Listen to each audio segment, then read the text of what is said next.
Euros ba? Ngayon, dinala ko siya para mag-shopping at binigyan siya ng €100 para sa budget ng mga damit. Siya ang nagdesisyon dahil may budget card siya, kaya tiningnan niya ang presyo. Nagtataka ako kung ilang set kaya ang makukuha niya dahil halos lahat ay nasa €25. Mukhang maganda ito. Nakapili na ako ng magandang damit.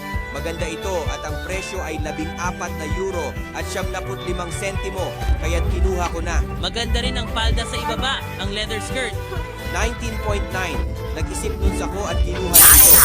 Nakakita rin siya ng boots, pero hindi ito ang tamang sukat. Sa tingin niya ay bagay ito, kaya't maghahanap pa siya. Tumingin ka at pumili. Ayan, nahanap mo na. Natapos na ang unang set. This outfit looks great. Ngunit medyo mahal na, kaya't nagpasya siya huwag na ito. Ang paboritong kulay ng bata ay nagiging mas simple. Tingnan natin ang presyo ay pwede na ito as whole. Tingnan mo, isa na namang set, ang daming gamit. May nakita rin siyang gray na inner top. Bagay ito sa palda na suot mo. At maaari rin itong ipare sa itim na jacket. Ang tema ngayon ay layering, hahaha. Anong gusto mo ilagay dito? Meron na lang akong halos €5 to spend.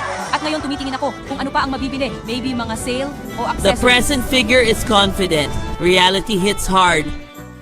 Kahit na ang ganitong kaliit na damit ay hindi bababa sa €5. Wala akong mahanap na maganda, kaya itry ko na lang ang mga napili ko.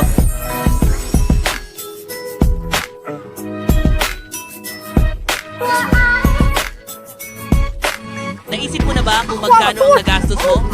Binili niya ito lahat sa budget na €100. Did you calculate the same way?